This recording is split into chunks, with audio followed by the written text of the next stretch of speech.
creature usually acts like a master craftsman.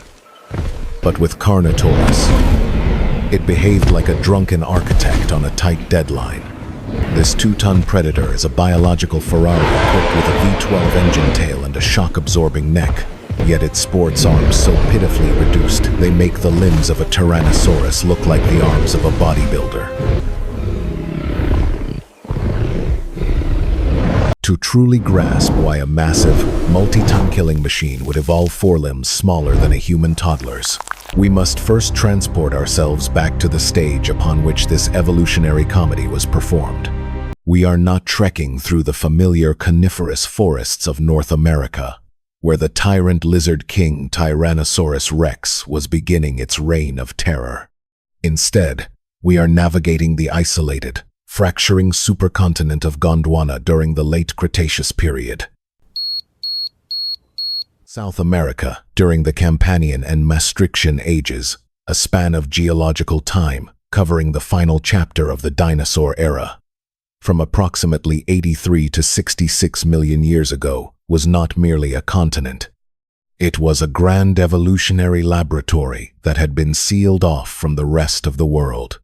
While the northern continents of Laurasia were dominated by the famous Tyrannosaurids and the agile dromaeosaurs, the southern landmasses were the exclusive kingdom of the Abelisauridae.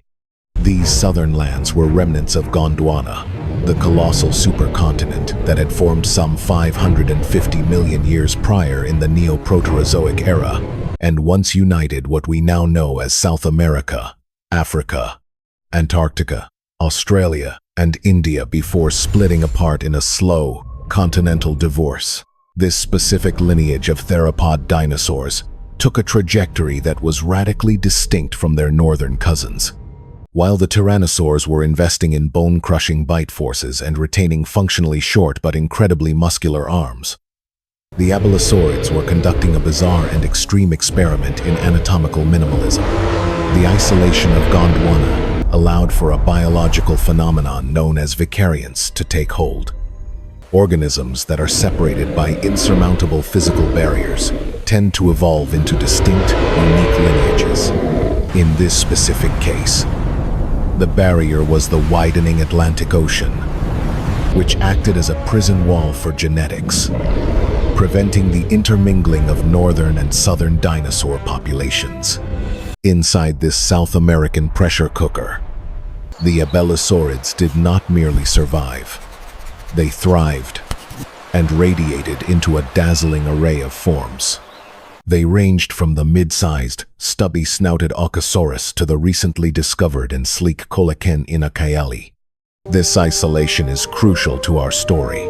It meant that Carnotaurus was not competing with T-Rex. It was competing with other abelisaurids and a unique guild of predators. In this vacuum, evolution was free to explore body plans that might have been weeded out elsewhere. The abelisaurid blueprint became characterized by short, deep skulls, extensive ornamentation, and, most famously, arms that defy all logical explanation. The specific backdrop for our protagonist is the La Colonia Formation in the Chubut province of Patagonia, Argentina. Paleontological reconstructions paint this not as a dry, dusty badland, but as a lush, dynamic coastal environment characterized by estuaries, tidal flats, and murky lagoons. The Kawa Sea had transgressed inland, flooding the continent and turning the region into a series of faunal islands and rich coastal plains. This was a wet world, teeming with life. The water surfaces were covered in aquatic ferns like Paleoazolla and Regnolidium, along with the floating leaves of Nelumbonaceae, ancient relatives of the lotus. In these brackish waters swam snake-necked plesiosaurs like Sulcosuchus and Kawanectes, creatures that blurred the line between marine and freshwater predators. Here, Carnotaurus sastrae sat at the absolute apex of a food chain that included the newly described titanosaur, Titanomachia jimenezi. This dinosaur, while a dwarf, by the standards of its gargantuan cousins, like Patagodaten, still weighed in at a respectable 7 tons and measured around 6 meters in length. Titanomachia lived alongside other herbivores, including indeterminate hadrosaurs and armored ankylosaurs, providing a rich buffet for a top predator. It was a world rich in targets, which makes the anatomical choices of Carnotaurus even more baffling to the observer. In an environment teeming with large, dangerous prey, one would expect a predator to develop grappling hooks, slashing claws, or powerful grasping limbs to subdue struggling victims. Instead, Carnotaurus evolved arms that were effectively vestigial nubs, structurally locked and incapable of reaching past its own chest. The story of how we found this creature is as dramatic and cinematic as the animal itself. In 1984, the legendary Argentine paleontologist José Bonaparte, often called the father of South American paleontology, led an expedition to a place with the ominous name of Bajada del Diablo, or the Devil's Descent. There, encased in a massive, hard iron concretion, his team found the holotype of Carnotaurus sastre. It was an unparalleled find in the history of paleontology. Not only was the skeleton nearly complete, missing only the lower legs and the very tip of the tail, but it was preserved with something far rarer: extensive skin impressions. These impressions revealed a creature that was unlike anything seen before. It was covered in a mosaic of small, non-overlapping scales, studded with irregular rows of large, conical osteoderm-like bumps. There were no feathers here. This was a scaly, horned demon from a bygone era. As the technicians labored to chip away the rock, they realized the skull was short, deep, and pug-nosed, topped with 2 devilish horns that gave the animal its name, Carnotaurus, the meat-eating bull. But the true shock came when they reached the shoulder girdle. They must have initially thought the fossils were broken or missing. The humerus was there, robust and strong, but attached to it was a forearm, so laughably reduced it looked like a biological error. It was a moment that challenged their understanding of theropod evolution. For decades after its discovery, Carnotaurus stood as a solitary eccentric, a bizarre outlier in the dinosaur family tree. But recent discoveries have contextualized its weirdness, proving it was part of a larger pattern. In 2024, paleontologists described Coelacanth inukayeli, a close relative found in the same La Colonia formation. Coelacanth lacked the iconic brow horns of Carnotaurus and was slightly smaller, but it possessed the same fundamental body plan: a massive tail, a sturdy neck, and those trademark pitiful arms. The existence of Coelacanth is vital evidence for our analysis. It proves that the useless arm structure was not a mutation unique to one individual or a single freak species. It was a successful, stable evolutionary trait shared across the Carnotaurini tribe. If the arms were a severe detriment to survival, natural selection would likely have weeded them out or changed them as speciation occurred over millions of years. Instead, the trait persisted and thrived. Evolution looked at those tiny limbs and decided they were not a bug, but a feature, or at least a flaw that didn't matter in the grand scheme of the animal's dominance. To call the arms of Carnotaurus small is a gross understatement. They are anatomical insults to the concept of predation. But to understand why they are widely considered useless, we must look beyond their size and examine the mechanics of the bones themselves. This is where the comedy turns into a fascinating biomechanical tragedy. In most carnivorous dinosaurs, the arm consists of a humerus, the upper arm bone, a radius and ulna, the forearm bones, and a wrist leading to fingers.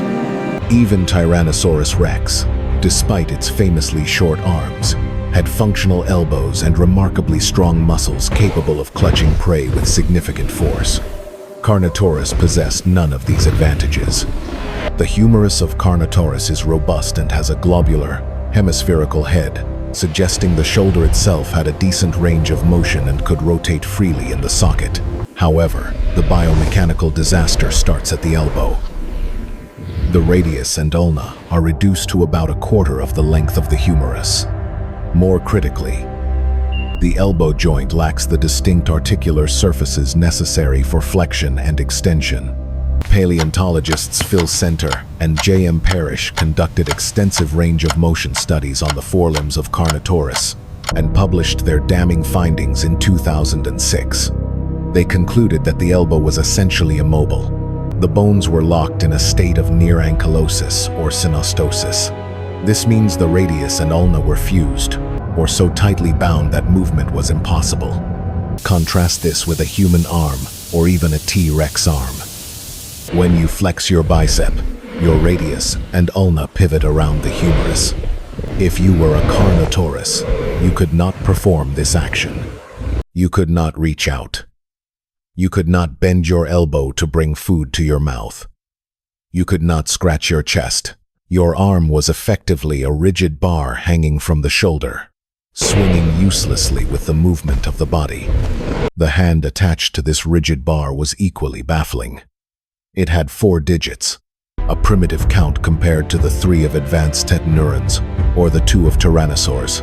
But these digits were fused and lacked claws. The 4th metacarpal was a massive, spur-like bone, the largest in the hand, while the fingers themselves were short, fused stumps. This was not a hand designed for grasping, slashing, or holding. It was a vestigial paddle that had long forgotten how to swim. If evolution is viewed as an economy of energy and resources, Carnotaurus spent its entire budget on the engine and left absolutely nothing for the accessories. The reduction of the forelimbs wasn't just simple atrophy. It was a calculated resource reallocation towards speed and power. Groundbreaking research by Scott Persons and Philip Curry at the University of Alberta revealed that Carnotaurus was essentially the sports car of the Cretaceous period. They analyzed the tail vertebrae of the animal and found something extraordinary that changed our understanding of theropod locomotion. The caudal ribs, the horizontal bones sticking out from the tail vertebrae, were fused and swept upwards in a distinct V-shape. This architectural shift created a massive cavern of space for the M. caudofemoralis muscle. The M. caudofemoralis is the primary pulling muscle in a dinosaur's tail. It attaches to the thigh bone and pulls the leg back, generating the forward thrust for walking and running. In Carnotaurus, this muscle was immense, weighing an estimated 111 to 137 kilograms per side. It was the largest locomotion muscle relative to body size of any known animal, living or extinct. This massive muscular investment transformed Carnotaurus into a biological dragster. It was built for explosive straight-line sprinting, capable of bursts of speed that would leave other predators in the dust. However, this specialization came at a significant cost. The interlocking caudal ribs that supported this massive muscle made the tail extremely rigid. A stiff tail means the animal cannot turn quickly.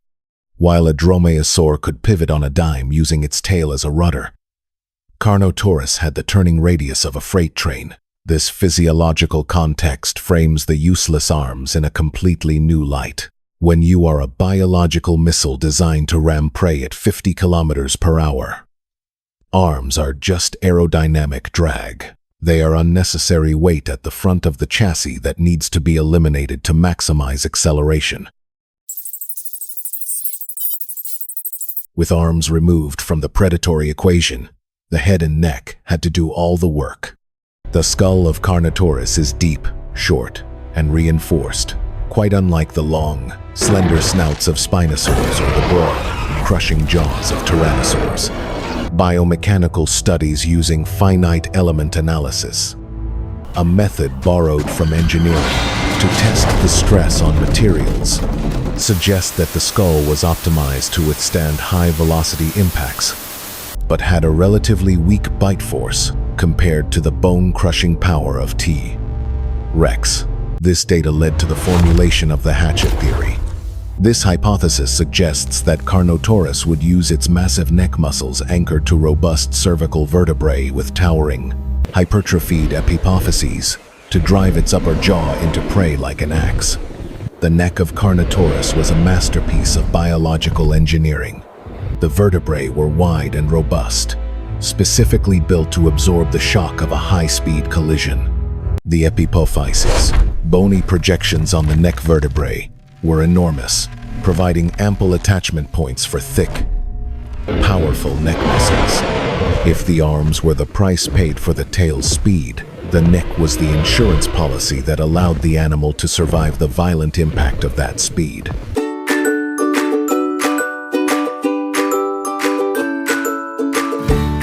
So, we have an animal with a rocket-powered tail, a hatchet head, and arms that cannot bend, grab, or scratch. Why keep the arms at all? Why didn't evolution scrub them entirely? Like the hind legs of a modern whale or the wings of a kiwi bird.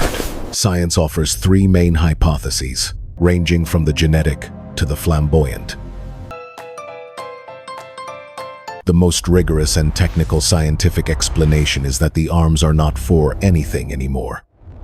They are simply a genetic glitch that got stuck in the code.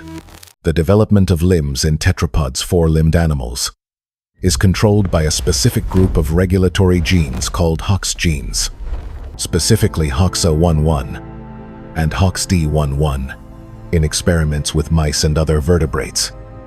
Disrupting these specific genes causes the radius and ulna to become malformed, shortened, and fused exactly the condition we see in Carnotaurus. The hypothesis, supported by researchers like Alexander Vargas, is that a mutation in the regulation of HOXA11 and HOXD11 occurred early in the abelosaurid lineage.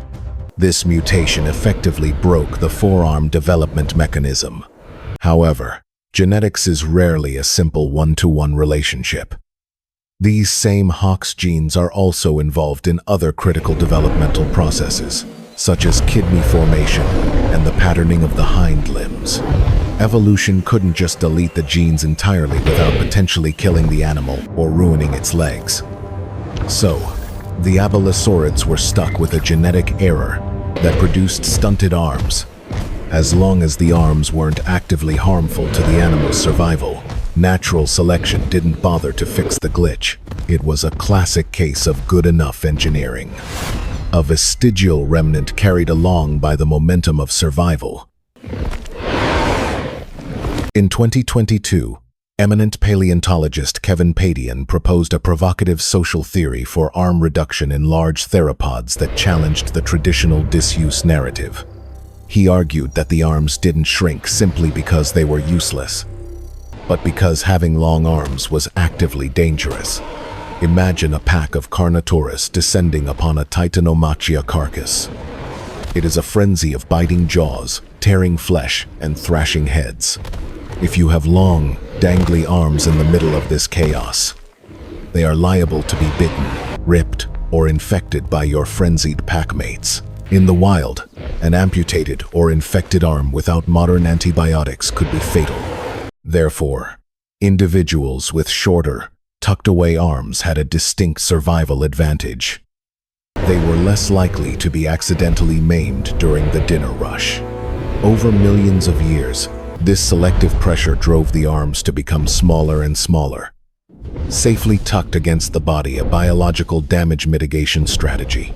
This theory posits that the uselessness of the arms is actually a defensive adaptation, protecting the animal from its own social gluttony. The disco theory. Finally, we arrive at the most controversial, colorful, and entertaining hypothesis: sexual selection. This theory was popularized by the Apple TV Plus documentary Prehistoric Planet, which depicted a male Carnotaurus waving its tiny blue arms in a complex dance to woo a potential mate. Is there actual science behind this disco dance?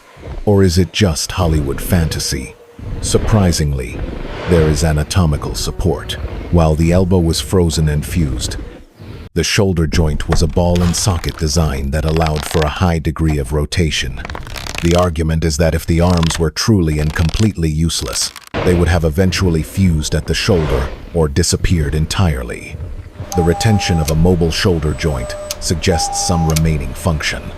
In the logic of sexual selection, uselessness is often a feature, not a bug. Just as a peacock's tail is a hindrance that signals genetic fitness, I am so strong I can survive despite this heavy tail.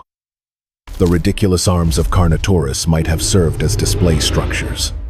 Perhaps they were covered in brightly colored scales or keratin. Perhaps they twitched, circled, and flashed during courtship rituals. It is a hilarious image, a 2-ton killing machine twirling its nubs, but in the weird world of dinosaur mating, where visual signals are paramount, it is entirely plausible. Carnotaurus sastrae challenges our anthropocentric view of what a body should look like. We look at its arms and see failure. Nature looks at them and sees efficiency. Every ounce of bone and muscle taken from the arms was reinvested into the massive tail and the shock-absorbing neck. The useless hands of Carnotaurus are not a mistake. They are the receipt for a biological transaction. The animal traded dexterity for velocity, grasping for sprinting, and versatility for extreme specialization. It was a trade that paid off, allowing the abelisaurids to dominate the southern hemisphere until the very end of the Cretaceous period. The arms didn't need to do anything because the rest of the animal was doing everything. So the next time you see a reconstruction of this horned speedster, do not laugh at its tiny hands. Respect the audacity of a creature that looked at the concept of arms and decided they were just slowing it down.